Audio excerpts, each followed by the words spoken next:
próximo día. Bueno, pues iniciamos grabación. Vale. Ya se ha cerrado el plazo de las PEC. El viernes, el 3. ¿Entregaste al final? Sí. Sí. No. Como lo entendí, como pude la respuesta con más preguntas. Claro. Sí. No llegáis ni a un 20% de primero. Ha sido bajo el porcentaje este año. ¿Los que han presentado las PEC? Sí. Ha sido... vamos... Nada. No son unos números muy espectaculares, ¿no? Bueno, pues venga. Retomamos. Yo creo que también para hacerlo voluntarios, pues eso. Sí, pero otros cursos ha habido más? En términos porcentuales más, sí.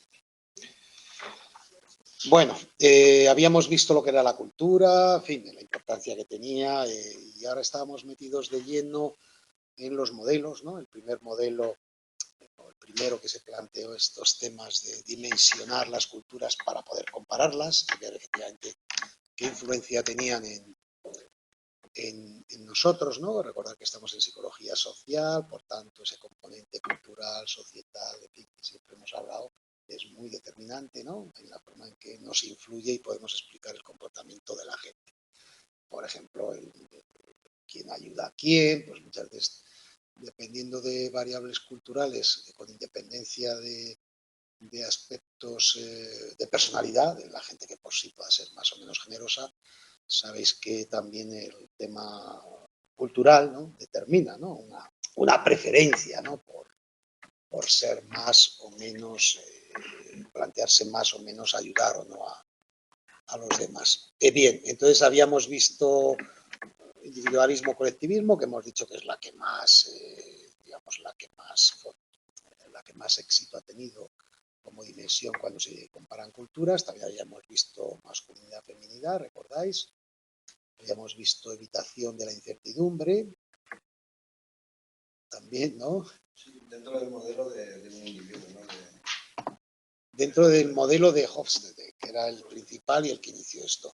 Y luego al final cuando ya pasaron años, bueno, pues se hacen más revisiones, se amplían aspectos en los cuestionarios, ¿no? Que alguien piensa que no están contemplados y son importantes. Recordar que las dimensiones no surgen en un vacío, sino que tienen un sentido, y en este caso era dar respuesta, o las respuestas que los individuos dan en las sociedades a una serie de problemas, ¿no? Con la jerarquía, la relación con los demás, este tipo de temas, ¿no?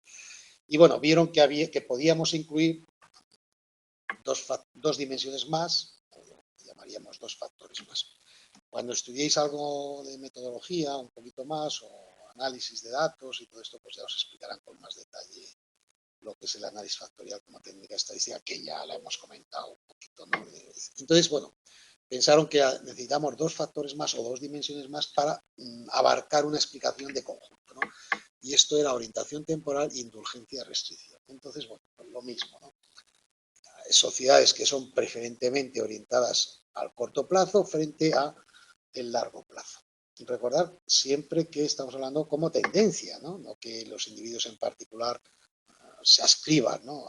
Al 100% en las pautas de su cultura, ¿no? Pero como tendencia. Entonces, en la orientación temporal, pues eso, las sociedades vinculadas a largo plazo, pues tienen más sentido el tema del ahorro, la perseverancia, posponer los beneficios, las gratificaciones de carácter inmediata, ¿vale? Frente, lógicamente, a las de largo plazo, a las de corto plazo, que, bueno, pues viven más el momento, ¿vale? Bueno, esta es otra dimensión. No es necesario profundizar mucho más porque al final nos encontraríamos con un montón de elementos informativos por una asignatura de primero que ya es suficiente, ¿vale? Y hay otra también que añadieron que se llama indulgencia versus restricción, pues que es lo mismo, ¿no? Comparar sociedades donde, ¿vale? Digamos, es más restrictivo y en otras donde se es más abierto, ¿no? Claro, este tipo de cosas determina una visión preferentemente pues, más optimista, más positiva en las sociedades o más restrictiva, ¿no? Disfrutar frente a refrenarse, en fin. Todas estas estos matices, ¿no? Propiedades que caracterizan a la distancia jerárquica es, recordáis, alta o baja en relación a, bueno, hasta qué punto se afectan digamos, las distancias jerárquicas, las jerarquías que existen socialmente, ¿no? La distancia entre grupos. Alta distancia es que son sociedades más jerarquizadas, ¿no? Y donde, bueno, se afecta, se ve como más normal que haya distintas posiciones, ¿no? Jerárquicas, con lo que eso significa y lo que ello lleva asociado. Cuando hablamos de jerarquía, no penséis solo en distintos ámbitos, ¿no? Incluido el familiar o en el educativo, es decir, ¿vale? Las sociedades, digamos, más democráticas, entre comillas, pues la distancia jerárquica sería siempre menor, o sea, debería ser más horizontal, ¿no? En ese sentido, ¿no? España y otros países, como sabéis, bueno, pues el otro día os enseñé un manual, pasa que eran ya puntuaciones de estudios ya que tienen ya bastantes años, creo que alguno más de 10 incluso, ¿no? Pero bueno, ahí os... ¿Puede haber habido mucho cambio sí, sí. en 10 años? Yo creo que se va notando. O sea, en esos aspectos. Sí, se va notando. Pero bueno, el notarse siempre, a ver, hay una página web que cita en la propia literatura donde podéis observar, entráis y veis cómo están los países ahora mismo a nivel europeo, ¿no? Europeo y no europeo, y en otros ámbitos, ¿no? Y os dan más o menos datos actualizados, porque hay algunos de estos estudios, como otros que vienen ahora posteriormente, que siguen activos, ¿no? El grupo de investigación inicial que lo formuló y, bueno, pues han mantenido, ¿no? Una brecha abierta para que la gente pues vaya incluso rellenando y tal. Entonces, bueno, pues van viendo. España, como sabéis, tira más a colectivista, pero no tanto, o sea, no al 9 o al 10, pero sí más que los individualistas, o sea, un 6,5, un 7. Claro, ¿esto qué conlleva? Luego lo habréis visto si habéis avanzado en el tema. Al final, aunque a nivel teórico los autores, las escuelas han remarcado mucho las diferencias Oriente-Occidente o individualistas versus colectivistas, de hecho viene un tema que es una reflexión, ¿no? Que cuestiona la idea de contraponer tanto yo interdependiente con yo independiente, al menos asimilándolo tan estrictamente a unas culturas u otras.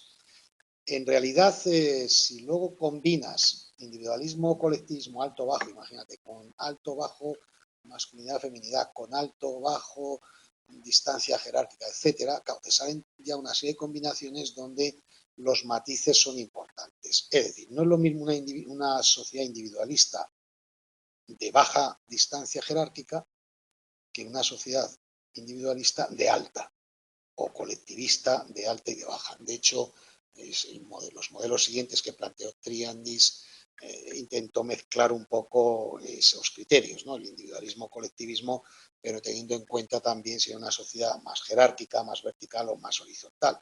¿Por qué? Porque algunos de los aspectos generales se matizan, ¿no? Entonces, bueno, esto es lo que nos interesa. A vosotros ahora, a nivel general, pues conocer que existen estas dimensiones y, por supuesto, tener claro, ¿no? A qué alude cada una, porque si os pongo una pregunta sobre esto, pues tener claro, ¿no? Qué es lo que... ¿Vale? España, por ejemplo, pues sería una sociedad más indulgente, ¿no? En general, ¿no? En relación a otras sociedades europeas. Y también hay otra variable, que luego también el tema temporal, ¿no? Entonces preguntabais, ¿han cambiado? Bueno, pues, yo os devolvería la pregunta. ¿Notáis que han cambiado los prejuicios? ¿Es igual de prejuicioso ahora que hace 50 años? Claro, pero por eso. Pues algunos se sorprendería y diría, ah, pues sí, lo único que han adoptado otras formas, sí, pero más sutiles. Claro, tú acabas de decir en cuanto a 50 años, pero lo que has dicho anteriormente de que los estudios que enseñaste el otro día en el libro eran de hace 10 años, claro, mi pregunta, más que nada la sorpresa es, ¿en 10 años puede haber habido tanto cambio? Puede haber. Sí, tenemos yo creo que todos muy claro que en 50 años sí puede haber habido más cambios y dependiendo también el país. Claro. Pero en 10 años... Bueno, vamos a decir que 10 años quizás no sea tanto, pero depende también lo que haya ocurrido durante esos 10 años, el impacto que tenga, ¿no? De hecho, todos los modelos que habla de pues, que vincula, ¿no?, el cambio de valores materialistas, postmaterialistas, en función de los ciclos económicos de países, que tampoco luego es tan cierto en todos los casos. O sea, no podemos asimilar automáticamente a un mayor nivel de vida, digamos, económico, un mayor interés por otros aspectos no estrictamente materiales, ¿no?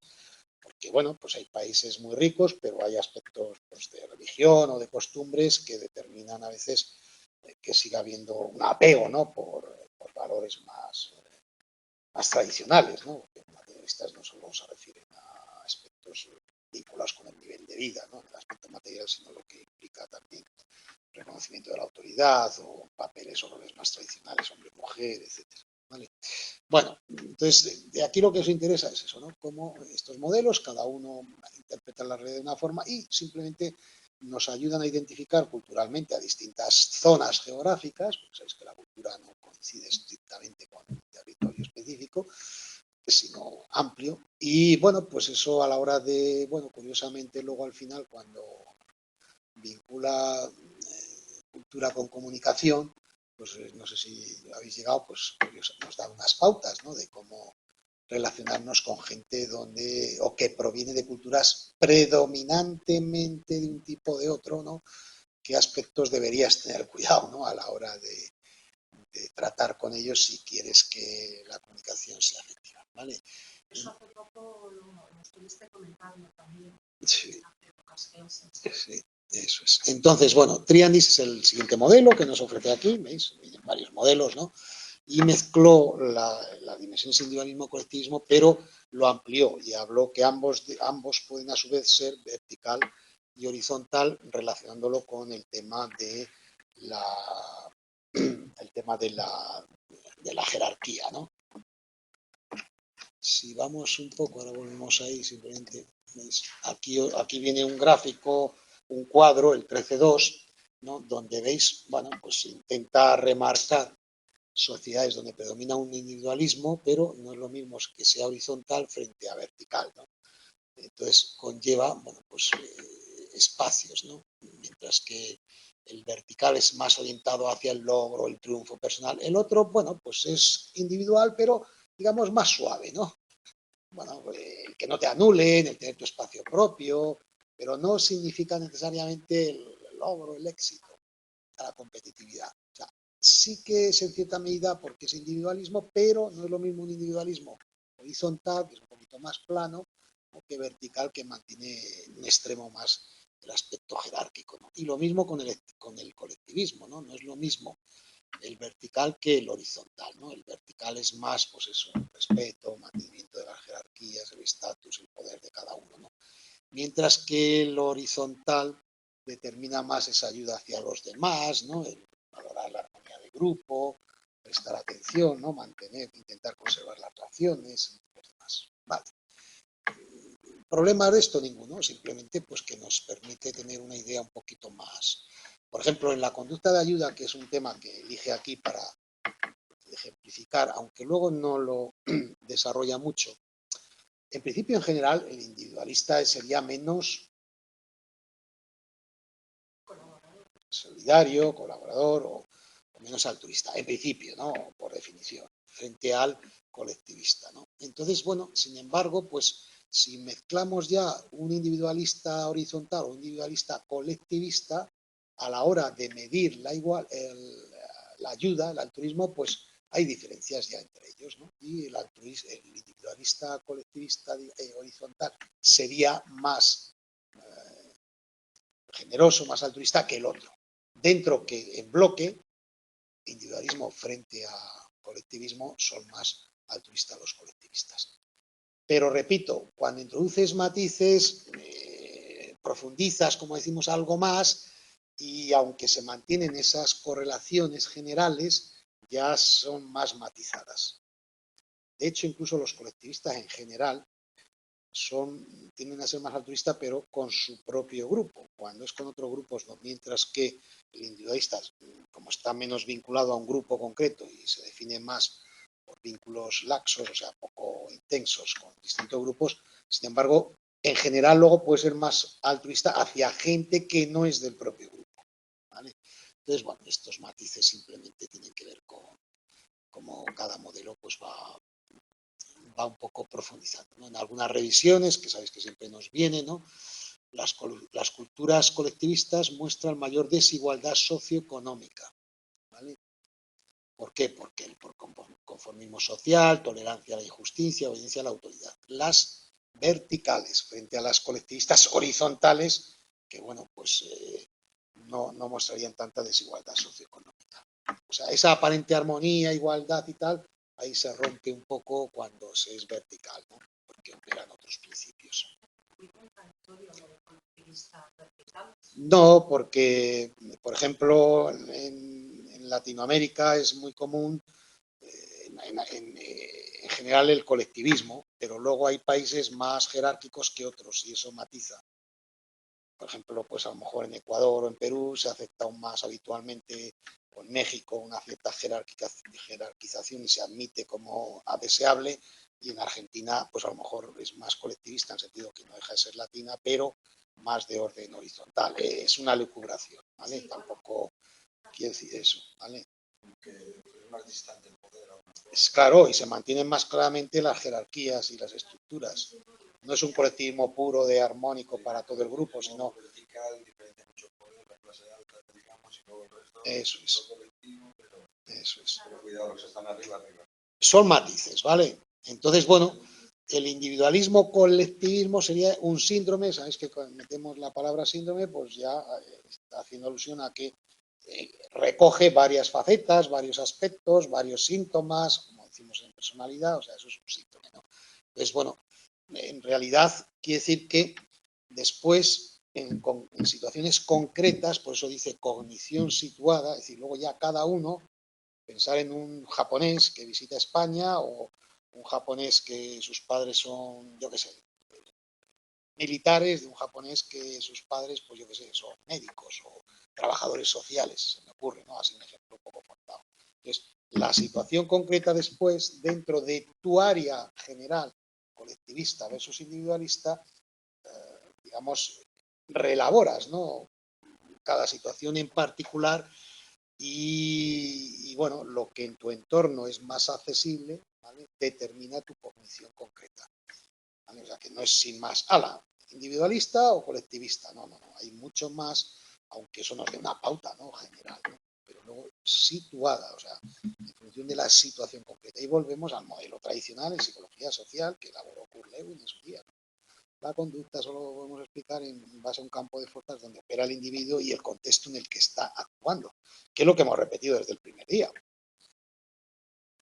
Por eso existe la psicología social, si no sería sin más psicología de la personalidad y ya está, ¿no? Y la gente actuaría conforme a su personalidad, a sus rasgos generales y ya está.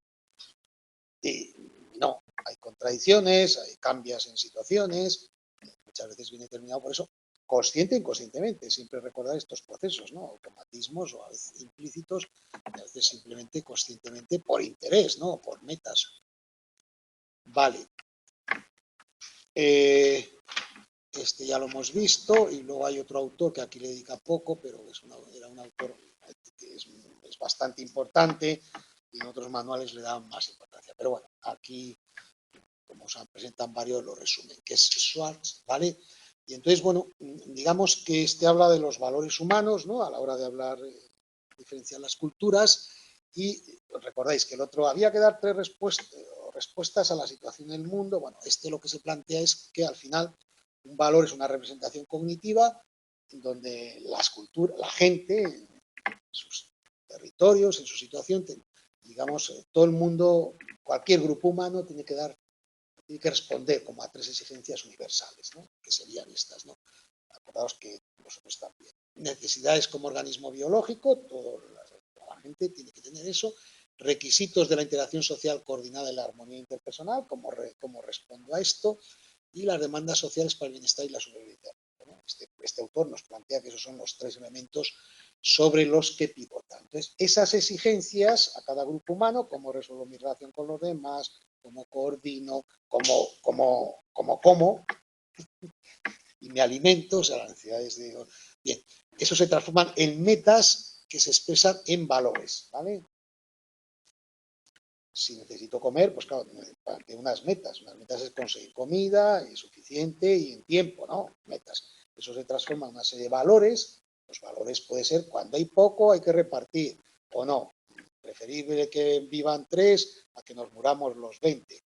Yo qué sé, se me ocurren sistemas que luego se ritualizan, ¿no? Y de hecho se legalizan, ¿no? Hasta distribución de alimentos, imaginaros, ¿no? Incluso ahora, aunque nos llevaría más lejos el análisis, ¿no? Actualmente, ¿vale? Entonces, bueno, él piensa que se transforman en tres tipos de valores, en este caso, acordaos, individualismo, colectivismo, aquí habla conservadurismo versus autonomía, o sea, hay sociedades, culturas más conservadoras frente a otras más autónomas, hay unas más jerárquicas frente a otras más igualitarias y hay una donde predominan los valores de dominio versus la armonía. Bueno, como veis, son muy parecidos, ¿no? A los otros modelos, pero introduciendo sus matices, ¿no? Entonces, bueno, nos encontramos con sociedades, ¿vale? Donde, bueno, es más importante mantener el status quo, se establecen más restricciones y otras donde se liberaliza un poco más, los individuos, bueno, pues pueden darle más salida a sus propias intereses personales, sus propias preferencias. Bueno, a nadie, cualquiera de nosotros podemos ver, ¿no? Entender cómo opera esto. De jerarquía, pues lo mismo, ¿no? La distribución de la riqueza, el poder material y inmaterial, ¿no? Bueno, pues las oportunidades que pueden existir en las sociedades para conseguirlo, pues varían, ¿no? Entonces hay sociedades más jerárquicas y otras más igualitarias en distintos grados. Y dominio, bueno, pues la actitud hacia el mundo, ¿no? La de dominio es la naturaleza nuestra, hay que explotarla, hay que sacar, dominar el mundo y sacarlo mayor beneficio posible, ¿vale? Y otras, bueno, pues aceptar el mundo como es, preservarlo. Fijaros incluso como hoy, cuando hablamos de todo el tema del cambio climático y demás, bueno, pues en parte se reflejan algo este tipo de valores, ¿no? En definitiva, ¿no? Quien apuesta más por una preservación del planeta, no entro ahora en aspectos más ideológicos que lo mismo nos llevarían muy lejos. Pero bueno, como esa tendencia general, ¿de acuerdo? Entonces, es otro modelo, otra forma de entender, que tiene sus consecuencias. Si formamos a las fuentes e investigamos estos autores, veríamos, claro, todos los detalles, ¿no? Que implica esto. En concreto, por ejemplo, ahí viene para seguir viendo un poco luego los matices que hay. Dice, no es lo mismo la autonomía, o sea, el propio autor reconoce. Hablamos conservadurismo versus autonomía. Vale, en Europa podemos decir que son sociedades en general con predominio de la autonomía, al menos en la Europa occidental sí, ¿no? En la central también y hasta ahora mismo y en la oriental pues gran parte ya sí, quizás ahora con la excepción de, ahora no, llevan ya tiempo, ¿no? En Rusia y en algunos otros países, ¿no? Los americanos son también, predomina la autonomía frente a la conservadurismo, también, entendido en ese sentido. Bueno, bien, pero aún así, fijaros, podemos diferenciar entre autonomía europea, ¿no? Aquí lo entendemos más como independencia, responsabilidad social, y en Estados Unidos la autonomía está más asociada a la búsqueda del placer, el éxito, la seguridad, el orden social. Claro, se matices, ¿no? De que ambos ámbitos geográficos, Europa Occidental y Estados Unidos, predominaría la meta traducida en valor de autonomía, ¿eh? Pero podríamos hacerlo incluso en ámbitos más reducidos y veríamos también cómo opera este proceso. Ahí tenéis un poco también este cuadro, que yo simplemente os lo he representado aquí, ¿vale? Y veis un poco lo mismo, conservación versus autonomía, grupo versus individuo, ¿no? Pues cada una de las sociedades, imaginaos que esto es un continuo y situaríamos una sociedad en base a los cuestionarios que se pasan, en qué polo más se suelen situar, ¿no? ¿Dónde situaríais España? Si esto aquí en conservación es 0 y esta esquina, no sé si ahí se ve, me lo ven en clase, me imagino que sí, es 1, no es 10, ¿dónde situaríais España? Conservación versus autonomía. No tiene orden social, seguridad, conformidad con la tradición, interés de la persona es interés del grupo. Si 10 es autonomía, Pues yo lo situaría entre un 5 y un 7. un 5 y un 7. Bueno, por ahí más o menos. ¿Vale? 5 o 7.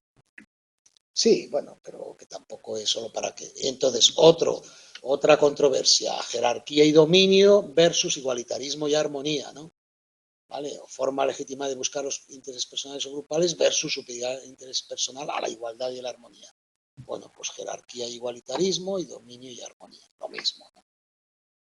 Pues, ¿dónde situaríamos España como país? Claro, luego diremos, bueno, a lo mejor cada región hay diferencias, pues seguramente. Incluso del campo a la ciudad hay diferencias. O incluso haces otra cohorte por grupos de edad, imaginaros. Dentro de una misma región por grupos de edad. Si te vas a un barrio de Vallecas, en la calle Serrano. Por eso aquí se agrupan datos, se añaden unos a otros y nos dan promedios. De ahí los problemas a veces que plantean en psicología social y de las organizaciones cuando hacemos análisis, ¿no?, de datos, porque a veces simplemente agregamos puntuaciones individuales y eso no siempre refleja una visión general, por puramente sumar sin más, ¿no?, individuos. Bueno, pues yo creo que no tiene más dificultad y ahí es donde nos ofrece otra visión, ¿no?, otra forma de acercarnos a las dimensiones culturales.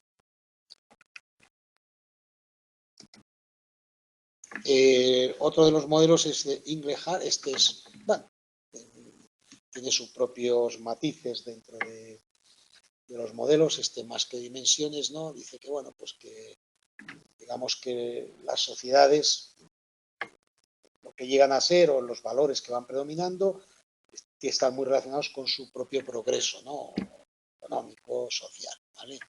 Entonces, bueno, la prioridad entre los valores más de tipo materialista, que están asociados, ¿no?, a la estabilidad, bueno, a las necesidades básicas, etcétera, versus los posmaterialistas, que tienen que ver con la calidad de vida, pero más allá, ¿no?, el desarrollo personal, recordáis, no sé si hablamos ahora, no sé si hemos hablado de la pirámide de Maslow en alguna ocasión, ¿no?, de las necesidades básicas y una pirámide. En otras asignaturas ya os han hablado de la pirámide de Maslow, ¿no? Bueno, pues un poco como diciendo, bueno, una vez que uno resuelve lo más básico, pues como que le preocupan otro tipo de intereses, ¿no? Os habrán dicho que la pirámide de Maslow es muy cuestionable, ¿no?, metodológicamente, ¿no? O sea, que es muy intuitiva y, pues mira, parece que sí. No, porque de hecho se han hecho estudios y ni siempre para el mismo individuo, ni en todas las épocas de su vida, por ejemplo, las necesidades necesariamente están en ese orden, ¿no? O sea, no es que hay gente que las básicas relacionadas con el tema económico siguen siendo muy preponderantes, otros dejan de poder importancia, en otros nunca llegan a alcanzar las de autodesarrollo porque no tienen siempre oportunidades. Es decir, que esto es una idea muy intuitiva que viene muy bien. Bueno, en definitiva, las sociedades van alcanzando lo que él llama seguridad existencial, que significa eso, te has asegurado ya lo básico, pero ya tienes ocasión de dedicarte a la pintura o al arte, ¿no?, puesto que ya la comida la tienes resuelta. Es una forma de hablar. La jerarquía sería la sociedad india donde están las castas. Bueno, no es que la jerarquía sea eso, sino que la sociedad india es un ejemplo representativo, colectivista, muy vertical en ese aspecto, ¿no? ¿Vale? No es que una sea, sino que eso sería una representación, ¿vale? Bueno, si tenéis interés en estos campos, fijaros, hay una encuesta mundial de valores que lleva ya unas 3-4 décadas de distintas universidades de todo el mundo, 120 países, y van haciendo encuestas periódicamente sobre temas como el apoyo a la democracia, tolerancia hacia los extranjeros y minorías étnicas, igualdad de género, rol de la religión.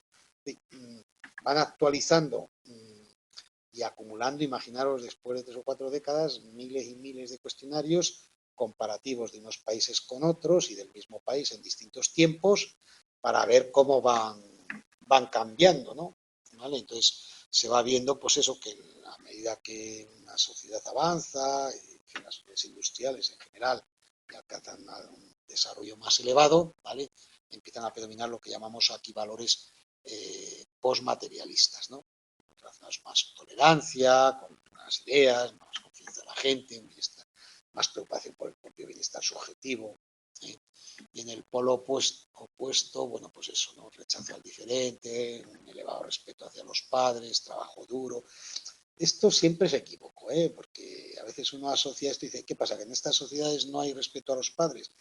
Habría que entender cómo se entiende respeto a los padres, ¿no? Aquí, lógicamente, está aludiendo a cómo se entendía el respeto a los padres hace 20, 30 o 50 años y habrá cambiado, ¿no?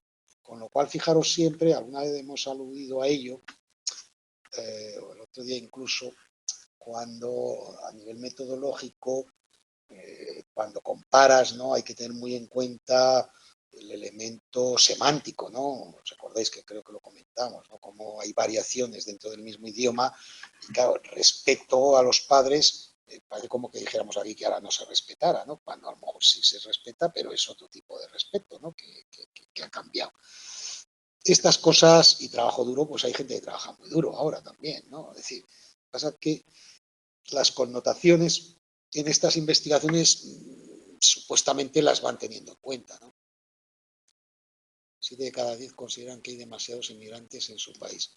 Sí, sí, no, sí, a lo mejor hace 5 años no decían esto y ahora ya sí, porque temporalmente van cambiando y efectivamente. Yo creo que esto nos da pistas para entender un poco, pero tampoco, aquí viene muy resumido, no podemos juzgar unos planteamientos por algo tan resumido.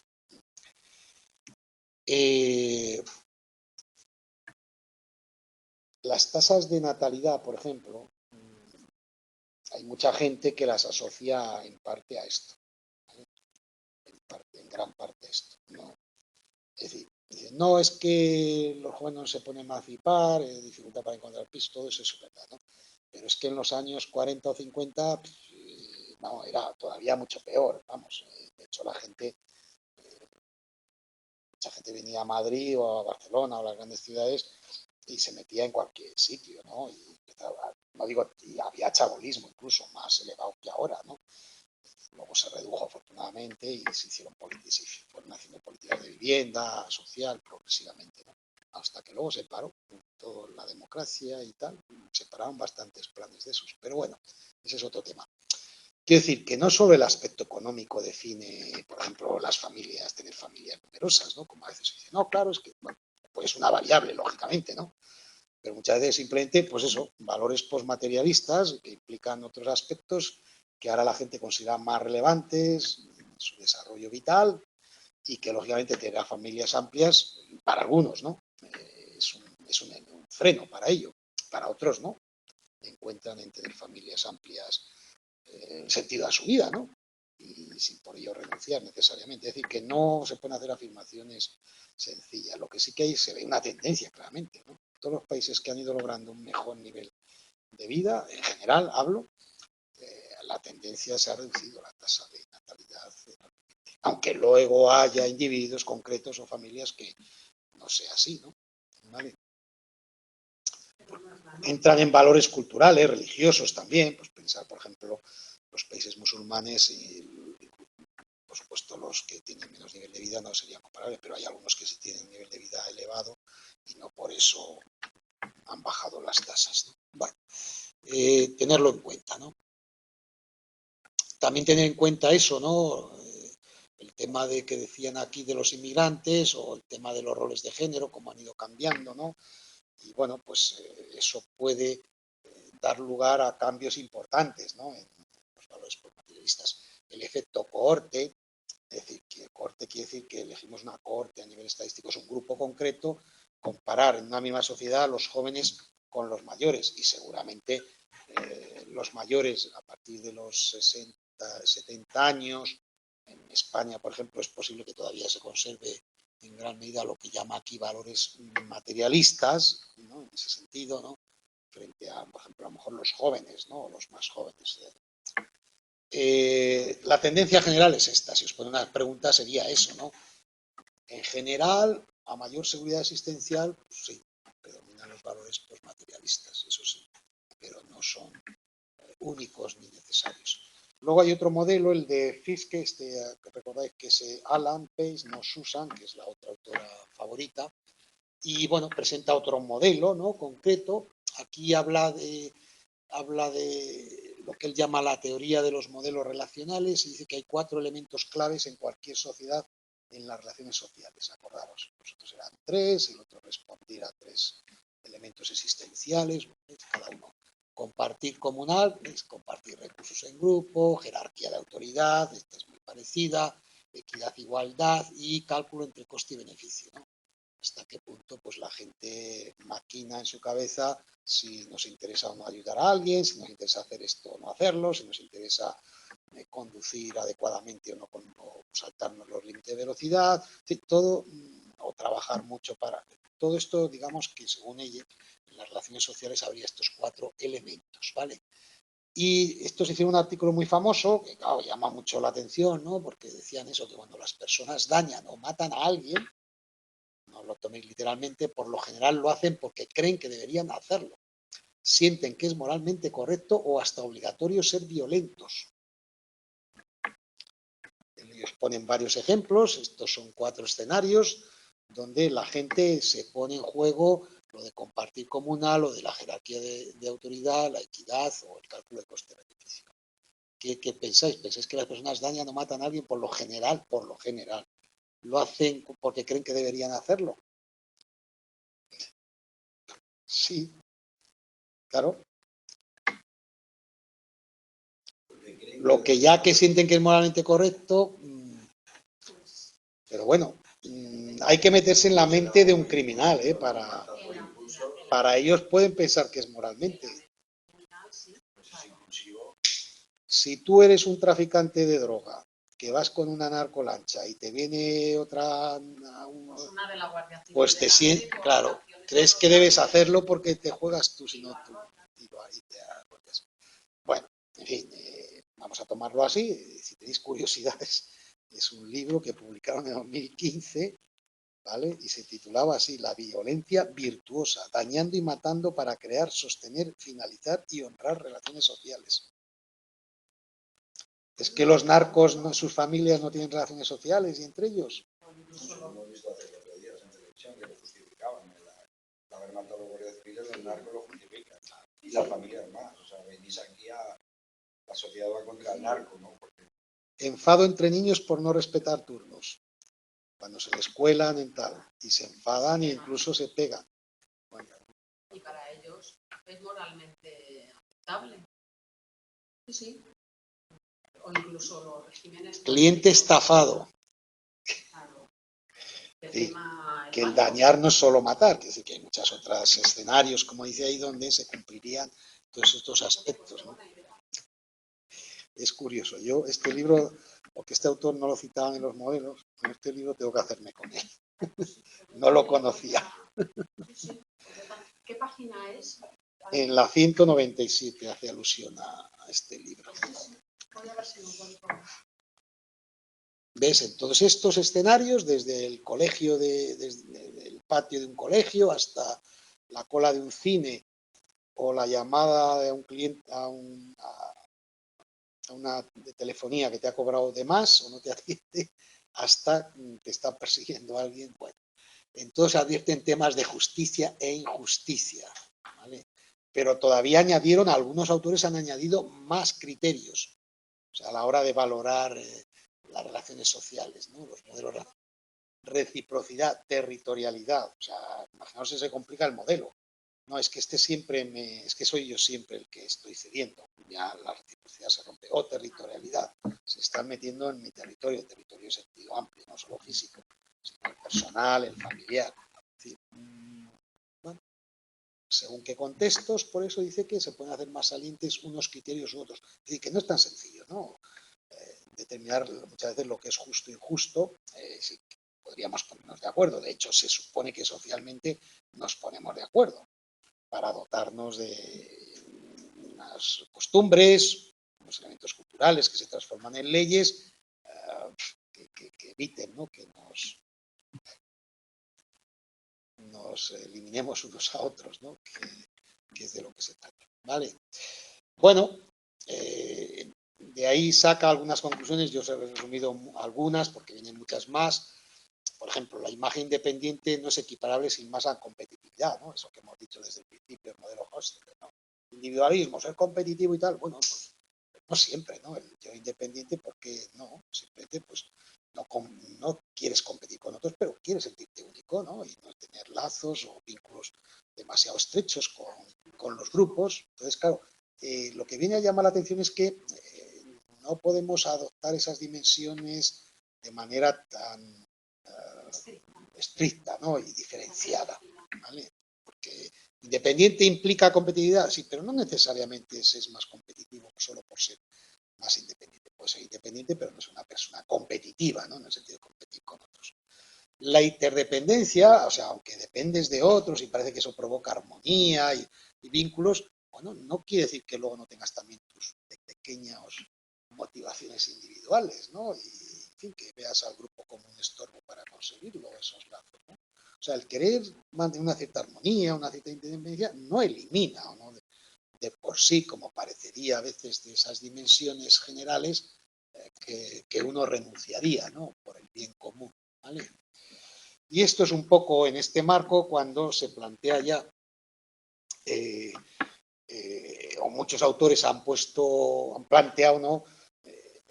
Esta cuestión, ¿no?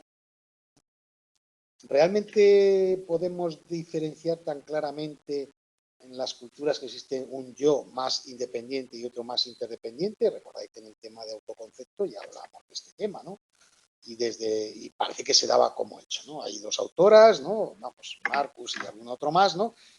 Y otro que ya desde siempre definieron, ¿no? Como que hay un yo más independiente. Claro, ellas no son tampoco ignorantes, ¿no? Saben perfectamente lo que están diciendo y casi siempre hablamos de un continuo, ¿no? Tampoco están diciendo, ¿no? que podamos separar tajantemente, ¿no? Pero hay un yo que se define más por independiente, autónomo, con límites claros entre uno mismo y los demás, sus propios pensamientos, sentimientos, ¿no? Más estables, ¿vale? Y no te ves afectado tanto por las circunstancias. Y otro más interdependiente, que es justamente el que se asimila más a las culturas colectivistas, ¿no?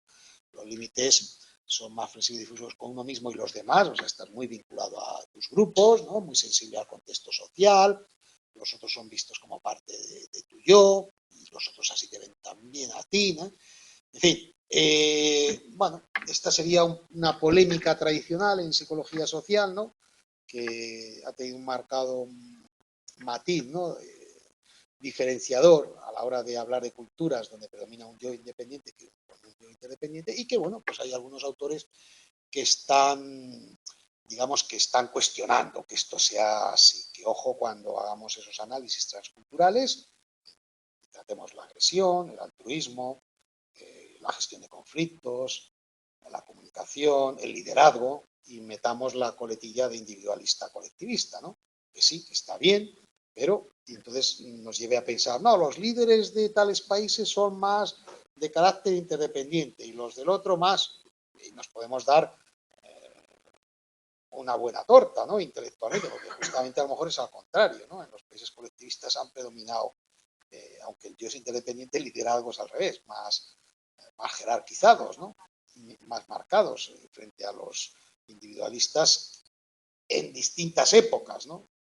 Por eso lo de horizontal, vertical está bien, porque, bueno, pues en Occidente en general predomina, ¿no? Un liderazgo más de tipo horizontal, ¿no? Más de tipo participativo, ¿vale? Y bueno, pues ahí viene el cuadro 13.4, no sé si os lo he subido o simplemente os he dicho que lo leíais, no lo he subido, porque por no repetirme, ¿no? Entonces, veis, la persona independiente está vinculada con los demás, es estable y autónoma, pero está vinculada con los demás. La interdependiente está conectada. Tiene atributos personales que guían la acción, la independiente, y la interdependiente participa en las relaciones sociales que guían la acción. La independiente está orientada hacia el logro, la otra está orientada al colectivo. La independiente formula objetivos personales, mientras que otra obligaciones y conformidad con las normas. Y así sucesivamente podríamos ir viendo toda una serie de características que tienen que ver con con esta polémica, ¿vale? Otra forma de enfocar la polémica es de otro autor que se llama Breuer, ¿no? Y ahí habla de, en vez de independiente y interdependiente, contrasta el yo individual versus el relacional. Pero bueno, es muy similar lo que quiere decir, ¿no? El relacional se asocia más al interdependiente, ¿no? Tiene más fuerza, ¿no? Las relaciones que mantiene con los otros a la hora de definir su lugar en el mundo, ¿no? Entre nosotros, este tipo de ideas que aquí le damos tantas vueltas en Occidente, estos planteamientos, alguien decía algunas veces que en Japón, en China, en estos países, cuando se estudian estas cosas según nuestros parámetros, claro, hay unas universidades, pues la gente ya hay colaboraciones y colaboran, ¿no? En estudios y en trabajo, ¿no? En investigaciones. Pero alguien decía alguna vez, dice, es que estas cosas que nos preocupan a nosotros allí no tienen lugar.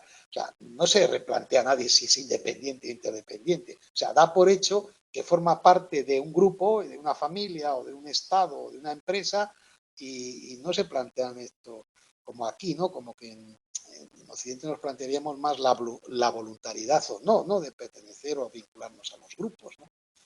Entender un poco el sentido, o sea, que en otra cultura ni siquiera a nivel de investigación se plantearían estos aspectos, ¿vale?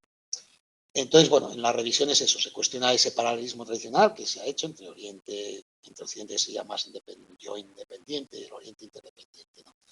Los individualistas, esto sí que os lo he dicho, al poseer menos número de grupos a los que se sienten adscritos, con fuerza, se permiten más relaciones con muchos más. De hecho, me parece que lo comentabas el otro día.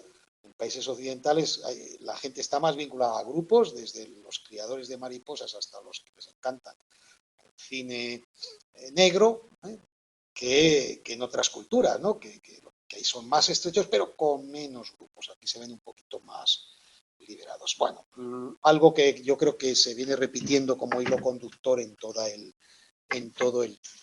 la asignatura, ¿no?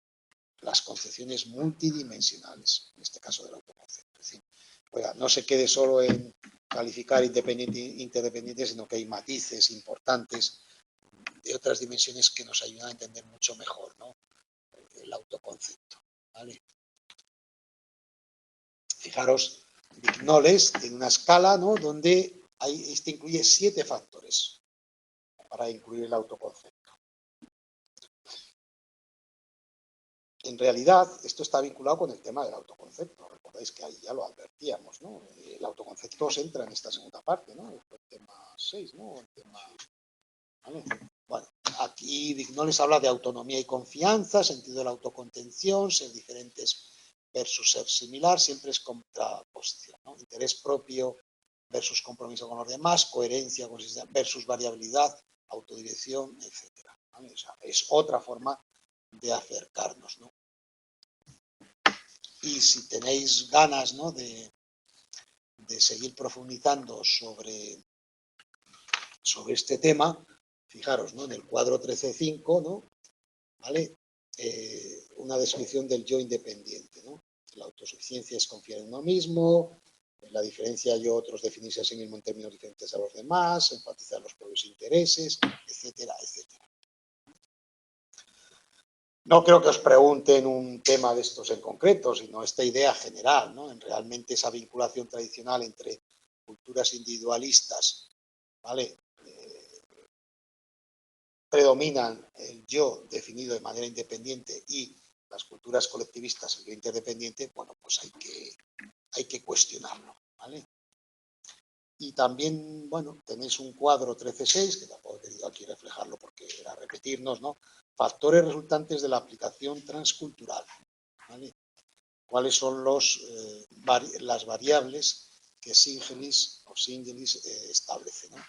En función de la lealtad al grupo, necesidad de recompensa individual, autoconcepto de estilo directo y asertivo e interdependencia igualitaria. Estos son los que, según este autor, otra forma de ver las dimensiones, ¿no? Que definen a un yo independiente frente a un yo interdependiente. En lo que os colgué el otro día había un error que me hizo llegar una alumna por un email porque aquí donde ponía lealtad al grupo había puesto independiente, y claro, lógicamente es interdependiente, ¿no? Me había equivocado al poner independiente, ¿no? Entonces, lealtad al grupo tiene que ver con el yo interdependiente, necesidad de recompensa con el independiente, autoconcepto de estilo directo y asertivo también, y el otro interdependiente, ¿vale? Os lo digo por si os habéis bajado alguno, lo que colgué el otro día, porque como esto lo he vuelto a subir, corregido, ¿vale? Pero bueno, por si acaso que no tengáis. Y bueno, por terminar un poco este debate, esta controversia, ¿no? En psicología social, bueno, pues los colectivistas son fundamentalmente interdependientes, pero los últimos estudios apuntan que solo en relación con su propio grupo. Con otros grupos no son tan interdependientes, cosa que los individualistas sí que pueden, al estar liberados, ¿no? de unos lazos tan estrechos con 4 o 5 grupos, con el resto, en general, puntúan más alto, ¿no? En coordinación, ¿no? O interés por otros grupos, ¿vale? Muy bien. Y ya avanzamos y, bueno, aquí, para rematar el tema, vincula los dos términos cultura y comunicación, como podría haber puesto cultura y liderazgo, ¿vale? Cultura y altruismo, cultura y agresividad, a ver si es que hay también variables, ¿no? Bueno, pues en relación a la comunicación, que es el elemento central, ¿no? Bueno, pues aparecen aquí una serie de planteamientos para vincularlos. Evidentemente, la cultura se comunica o se transmite a través de la comunicación. La comunicación, como sabéis, incluye también los gestos, distintos medios, hoy en día electrónicos que no existían, los verbales eran los tradicionales, escritos, ¿no? Pero en definitiva, bueno, ¿cómo aprenden las cosas? Pues eso, a través de las comunicaciones que obtienes en el proceso de socialización, en tu familia, desde niño y bueno, pues las primeras cosas que ves, el colegio, el cine, los cuentos, en fin, todo ese conjunto de cosas son los a través de los cuales se van transmitiendo los valores de una cultura, que hemos dicho siempre que es transmisible como una propiedad, ¿no? De la cultura, ¿no? Bueno, pues se tiene a través de esto. Y pensar ya a nivel de lo que sabéis de psicología social, que os quedará ya para toda la carrera, para otras asignaturas, pensar que todo esto, ¿vale? Puede ser intencionado o no. Tú, cualquiera, cuando comunicas, tanto verbal como no verbalmente, puede ser intencionado o no, implícito o explícito, pero estás transmitiendo cosas, ¿vale? Esto tiene sus dos caras, como sabéis, ¿no? Porque a veces interpretamos erróneamente ciertos mensajes porque nos fijamos más en el contenido y obviamos la información implícita o al revés, que es lo que vamos a llamar ahora comunicación de bajo contexto o comunicación de alto contexto, que eso sí seguramente os pondrán alguna pregunta relacionada, ¿no? Que es una comunicación de bajo contexto y otra de alto contexto. Acordaos siempre, bajo contexto es que lo que importa es la comunicación, el mensaje en sí, el contenido, no tanto lo que está alrededor.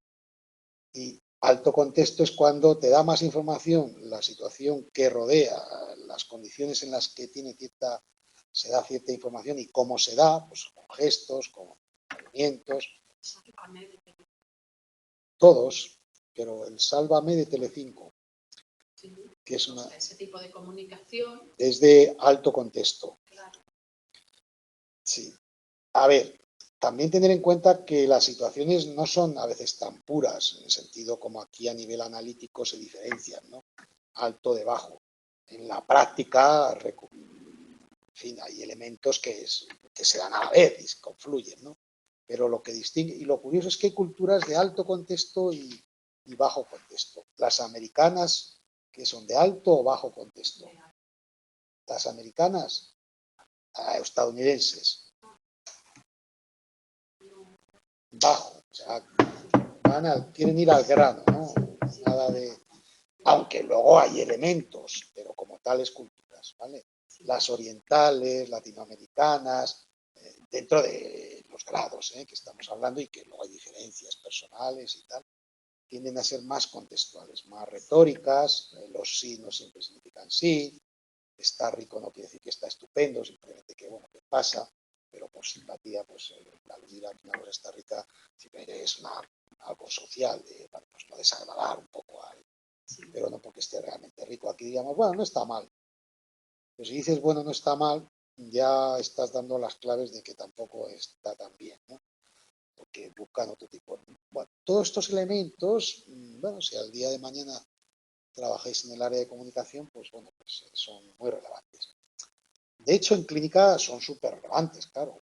Aunque parece que no estamos hablando aquí de psicología clínica y personalidad, pero vamos, muchos terapeutas, gran parte del éxito de su trabajo también tiene que ver con cómo detectan, ¿no?, claves en la comunicación. Bueno, 5 principios básicos. Esto casi siempre cuando introducimos un tema, pues bueno, por situar el tema de la comunicación, porque a lo mejor vienen estudiantes de sociología o de turismo o de educación social y a lo mejor no coincidimos, ¿no?, con todos los matices, ¿no?, de qué estamos entendiendo por comunicación, ¿vale? Entonces, es una actividad simbólica, está claro, ¿no? Y ya cuando es escrita y hablada, ¿no?, en fin, los significados se tienen que compartir, si no, no tiene ningún sentido, ¿no? Es un proceso de transmisión e interpretación, ¿vale? Hasta las máquinas no son perfectas porque al final reproducen los sistemas humanos. No sé, yo creo que algunos programadores estarán trabajando estos temas con los programas de software, a ver qué puede darse a diferentes niveles de conciencia, eso está claro, ¿no? Quizás una máquina a lo mejor no, ¿no? Sí que da el mensaje, pero tú sobre la marcha te hilas un discurso y sin tenerlo preparado cambias a otra cosa y matizas. Y ay, perdón, no quería decir esto porque has notado en el otro no sé qué detalle y que crees que no es lo que tú querías transmitir. Claro, fijaros, ¿no?, la complejidad. Se va prediciendo los resultados, ¿no? Esto imaginaros en distintas situaciones, ¿no?, que tratas de ganarte la confianza al favor de alguien. Claro que vas haciendo, a ver, le voy convenciendo, ¿no?, voy buscando otro argumento, ¿vale? E incluye dimensión de significado concreto, ¿vale? La frase me gustan las judías verdes, pues bueno, ahí es algo concreto, ¿no? Y otra dimensión social, la forma en la que se dice, ¿no? Me encantan las judías verdes, me gustan las judías verdes. Pues claro, dependiendo cómo y cuándo, pues esas dos dimensiones del contenido estricto del social tienen ciertos matices, ¿vale? Y bueno, pues a través de la socialización, como tantas veces repetimos, vamos adquiriendo esas claves del lenguaje, ¿vale? Dentro de esta dinámica, ¿vale?, es donde se plantean estas investigaciones que se han desarrollado en psicología social, que van vinculadas al contexto en el sentido de su dependencia o independencia. Ahí también de nuevo, así que os reproduzco el cuadro 13.7 y yo creo que sí que aquí os pondrán alguna pregunta, ¿no? Entonces, digamos que las culturas las podríamos también diferenciar a grosso modo, como estamos diciendo hasta ahora, entre aquellas que son de bajo contexto y de alto contexto. Entonces, ahí os vienen resumidas algunas de las características o propiedades, ¿vale? Las de alto contexto, las relaciones dependen de la confianza, desarrollo lento, estable, se distingue entre los del grupo y los que no, desarrollo de actividades depende de relaciones con las personas, identidad individual relacionada con la grupal, importante la estructura social, ¿vale? El bajo contexto, la relación de manera rápida, límite grupal no definido, tareas siguen un procedimiento, se presta atención al objetivo, identidad ligada a los logros, estructura social descentralizada, ¿vale? Como veis, cercano a individualismo-colectivismo, independencia, pero con matices nuevos asociados a la comunicación, ¿no? Por tanto, la comunicación en alto contexto es más implícita, mientras que la de bajo contexto es el contenido específico, explícito, ¿no? Escaso uso de elementos no verbales, ¿vale? Mensaje explícito, la palabra es lo importante, su significado, es más un intercambio de ideas, de información, desacuerdo es despersonalizado, ¿vale? No es una cosa personal, mientras que en el otro, pues bueno, mensajes verbales indirectos, la comunicación como arte. Por eso yo creo que los latinoamericanos en general predominan, yo creo, comunicaciones de alto contexto. Por lo menos los grandes novelistas tan famosos, ¿no? Pues sí que están muy relacionados. Y bueno, seguramente tendremos compañeros conectados que algunos han nacido o son de cultura latinoamericana y seguramente nos confirmaría algunos de estos aspectos, ¿no? De hecho, hay ocasiones en que hasta nos califican a los europeos, concretamente a los españoles, de maleducados. Maleducados, ¿no? En ese sentido de, sí. Pues eso, de tan específicos, tan explícitos. No somos auténticos. No, tampoco. No, pero hay más matices. Bueno, de hecho hay aquí ahora un matiz ya, que es ya riza el rizo, que es dentro de un mismo grupo cultural de bajo contexto, como son los finlandeses y los estadounidenses, reglas de comunicación diferentes. O sea, incluso dentro de un mismo sistema, que es de bajo contexto, como son, por ejemplo, los finlandeses y los estadounidenses, una regla de comunicación diferentes. Bueno, aquí lo que os hago antes de eso es simplemente, igual que en ese cuadro, pues un reflejo, ¿no?, de algunas características. Alto contexto, por ejemplo, el tomar el té es un ejemplo de alto contexto, ¿no? ¿Por qué? Porque implica mucho más que tomar, para las culturas que toman el té, por ejemplo, ¿no?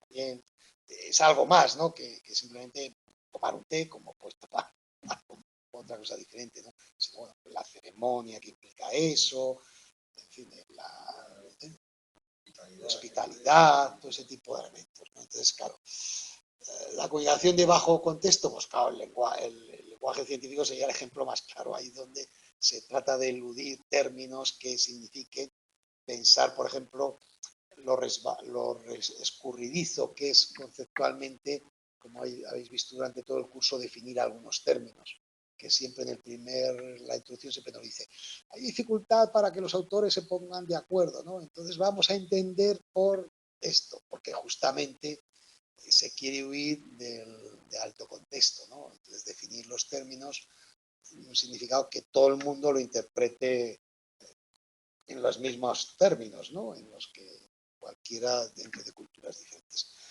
En las adaptaciones de los test psicométricos de personalidad y en todas las escalas de actitudes, esto se tuvo muy en cuenta desde el principio. Entonces hay, digamos, grupos normativos, se llama así porque sirven de norma, ¿no?, con los que comparar. Pero incluso hasta en test de inteligencia, que suelen incluir variables, digamos, más abstractas, no tan vinculadas a la información o a la enseñanza, ¿no?, como son el razonamiento lógico y este tipo de dimensiones intelectuales. Bueno, pues se hacen también estudios piloto y se crean grupos de comparación en cada país, ¿no? Grupos de comparaciones, si tú sacas 70 en un test, ¿vale?, pues te comparan 70 con la media de tu país, no con la de Oceanía, aunque el test sea el mismo. Bueno, se ha visto que hasta en test aparentemente abstractos, ¿no?, no habría contaminación verbal, puede haber diferencias. Entonces, cuando se adapta un test o una escala a un país, se hacen bastantes estudios pilotos para ver si reúne los requisitos, ¿no?, de fiabilidad, validez y tipificación estadística para darle por bueno, ¿no? Porque, claro, pueden operar este tipo de fenómenos, ¿vale? Los individualistas, pues directa, focalizada, explícita, lo importante es lo que se dice, hay que argumentar, convencer. Orientación al comunicador, aquí os podría poner algo, estilo analítico. Diferencia, ¿qué es? El estilo analítico corresponde con la comunicación de bajo contexto, con la comunicación de alto contexto. Alguna de esas preguntas a lo mejor os podrían poner, no lo sé, yo no los he hecho yo los exámenes, pero ya estarán, porque ya está todo eso preparado y cerrado, pero podría ser algunas. O sea, que se podrían hackear las preguntas. Sí, claro, se podrían hackear si contratas a un buen hacker. Se podría, estarán en algún sitio, en algún servidor, bajo 7 llaves digitales. Pero seguro, claro. Sí, sí.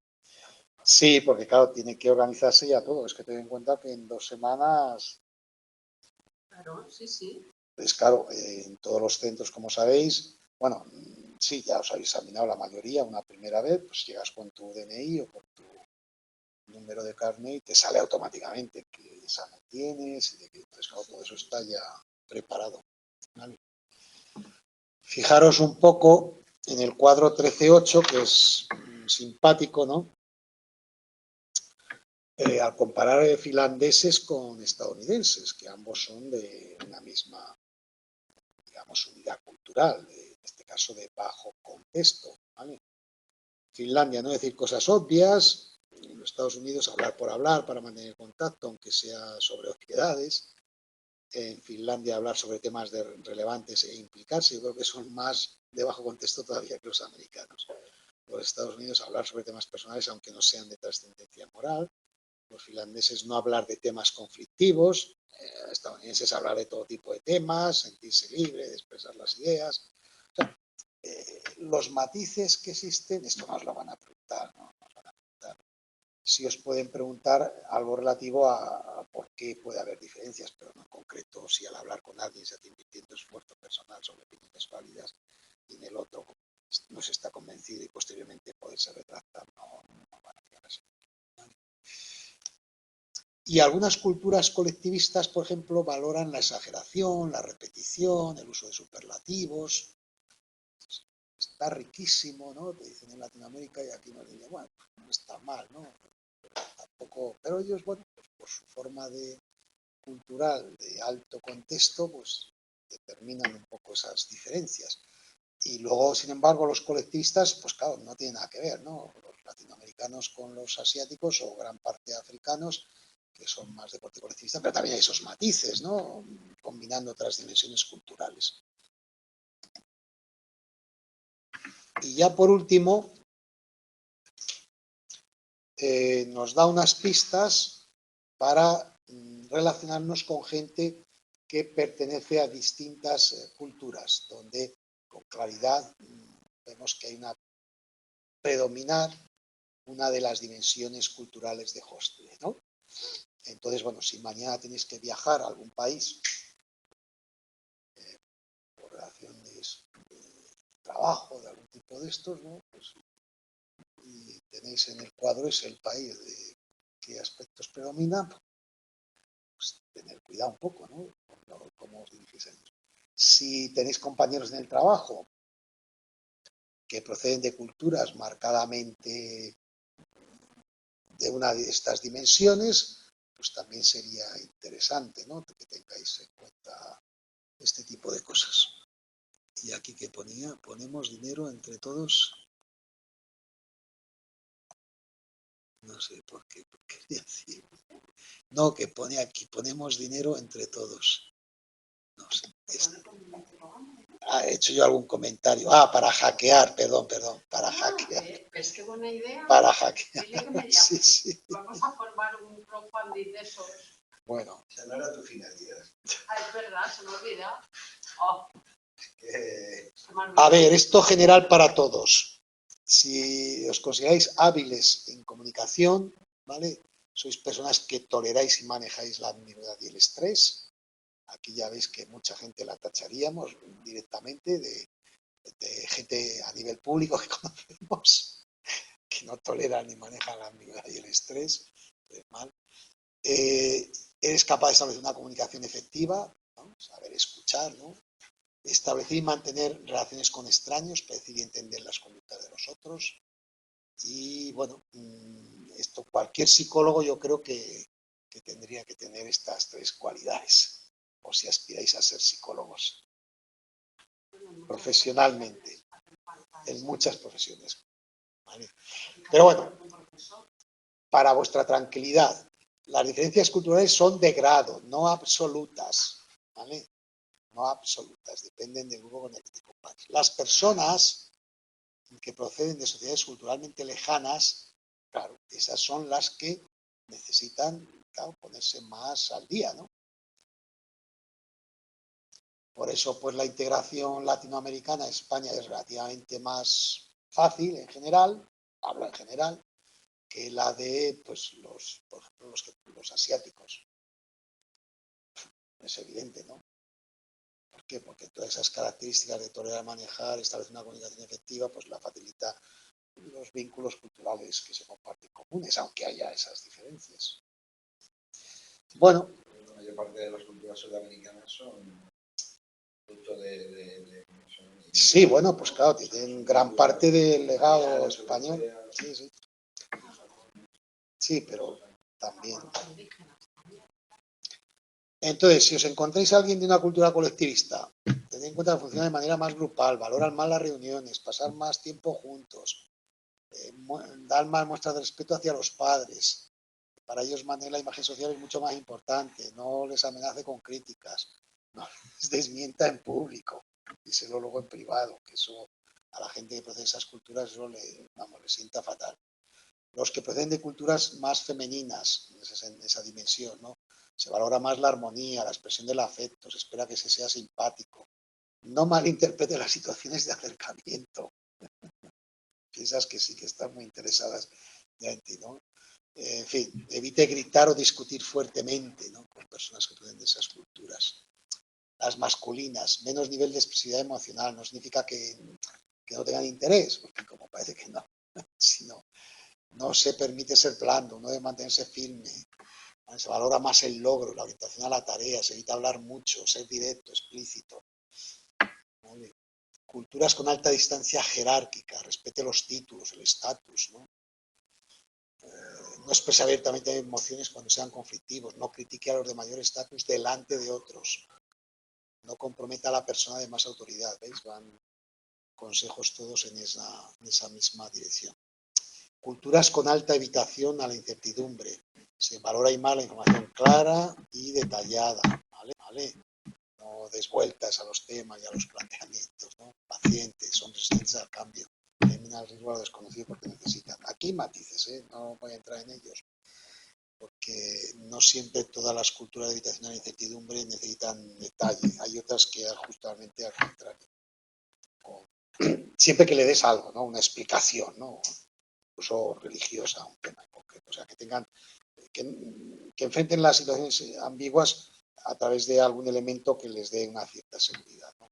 Sea un plan concreto, como podrían ser los países más, por ejemplo, Holanda, ¿no? Como otros países que también puntúan alto y que no se parecen tanto a los holandeses, pero vía, por ejemplo, aspectos tradicionales, culturales o religiosos, les das esa calma, ¿no? Frente a la ambigüedad, ¿no? El riesgo.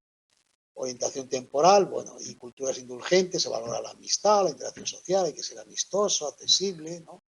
Esto, bueno, pues por ejemplo en España somos una cultura más indulgente, pero dentro de España hay matices, como veis, ¿no? No son lo mismo los andaluces que los cántabros. Y dentro de los cántabros no todos tampoco son similares, ni todos los andaluces son similares, porque caeríamos en la falacia ecológica, ¿no? De aplicar. Pero estereotípicamente sí que hay una tendencia mayoritaria a una forma de expresarse, ¿no? Y como estamos defendiendo aquí, culturalmente se pone de manifiesto. ¿Vale? Bueno, pues nada, esto es lo que tenemos en relación a este tema. Es, como veis, muy interesante y que, ya os digo, aunque en psicología social no volváis a ver hasta el tercero psicología de grupos, que está conectada, y psicología de las organizaciones, pero ya veréis un poco una marca, ¿no? En vuestra formación como psicólogos, aunque haya otras asignaturas que aparentemente no estén tan conectadas, pero solo aparentemente. ¿Vale? Muy bien, pues nada, finalizamos. Sí, dime. Bueno, es una pregunta al margen del temario. ¿Tú crees que sería práctico, después de haber cursado esta asignatura, ir directamente a cursar las otras que tienen que ver con esta? Pues eso, como psicología de grupos, o sea, las otras que hay de la carrera que están directamente relacionadas con esto. Me refiero que sí, ayudaría. Aunque están en tercero grupos y organizaciones, pero están muy conectadas y no se necesitan otros conocimientos expresamente diferentes, están muy conectadas. Vamos, que todo lo que se toca en organizaciones y en grupos está muy conectado con social. De hecho, yo, porque tutorizo grupos y organizaciones centro, vamos, aquí ya organizaciones no hay otra persona, pero en el Jacinto. Y como han pasado 2 cursos, mucha gente les digo, ¿no os acordáis de psicología social? Hay gente que, bueno, sí. A veces como que se pierde un poco esa conexión, pero sí, se pueden cursar perfectamente. O sea, pero que sí podría ser Sí, de ayuda en hacerlo seguido. Sí, sí.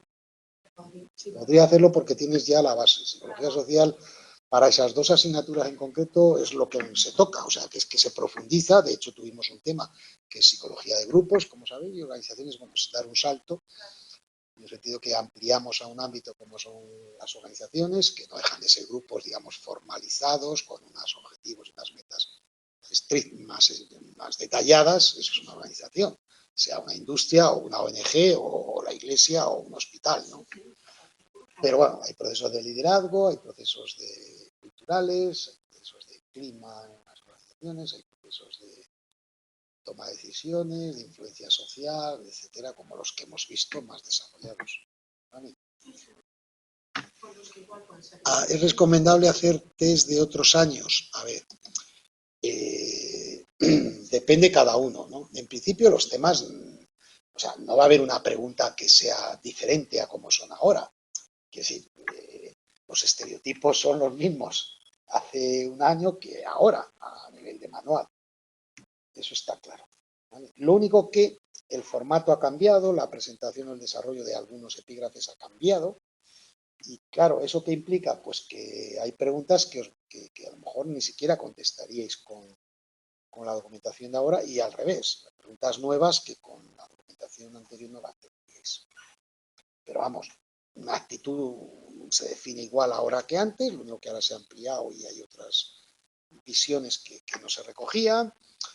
La cultura era el tema, antes se daba en el segundo tema, o sea, de principio de curso, porque yo de hecho la veía mejor ubicada ahí, ¿no? También, porque luego se habla siempre, constantemente de cultura, pero las dimensiones de Hostel son las mismas. Lo que pasa que Inger no venía, el otro autor tampoco, Triandis prácticamente no se le citaba y ahora sí. Pues bueno, pues yo creo que se pueden hacer, teniendo en cuenta esa salvedad y como modo de entrenamiento, ¿no? ¿Vale? Pero bueno, eso ya son un poco criterios de cada uno que a lo mejor a algunos os puede llevar a alguna confusión. Pero lo que es la definición es de agresión, de altruismo, lo que es el autoconcepto, o sea que bueno, ha variado.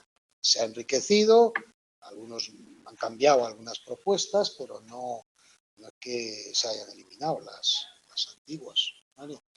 Vale, bueno, pues el próximo día nos quedan 2 temas, pero bueno, tampoco es importante verlo todo. Vamos a ver sobre todo el próximo día el del empírico 3 y ya os digo un poco la estructura. La estructura es coger un tema que ya hemos trabajado, porque os acordáis todos de los motivos sociales básicos, os acordáis del sociómetro. Del sociómetro, ¿os acordáis? Cómo la autoestima era un indicador subjetivo que nos indicaba cómo estaba nuestro valor relacional con los demás, es decir, cómo creemos que nos consideraban los demás, la relación que mantienen con nosotros, si salta o baja, y eso hacía que sintiéramos rechazo social o no, y en función de ese rechazo social desarrollábamos conductas reparadoras de búsqueda o acercamiento a los otros, de evitación. ¿Os acordáis, no? De todo aquello. No, sí, os estoy diciendo un poco sobre la marcha. ¿Os acordáis de todo aquello? Si lo vimos, los motivos sociales básicos y el de pertenencia y lo del sociómetro. Esa palabra se queda uno, que es como el termómetro, pero ¿no te acuerdas? Pero yo igual es que todavía no he llegado. Bueno, entonces, lo que quiero decir es que estos 2 temas se concentran en eso, en concreto el 3 en el rechazo social y sus consecuencias. Entonces lo que hace es una introducción de siempre, que ya conocéis más o menos, que es el rechazo social, cómo se ha valorado, algunos de los autores que han hablado de él, ¿vale? Y después lo que hace es, como es empírico, presenta 2 o 3 investigaciones o 4 en concreto para, digamos,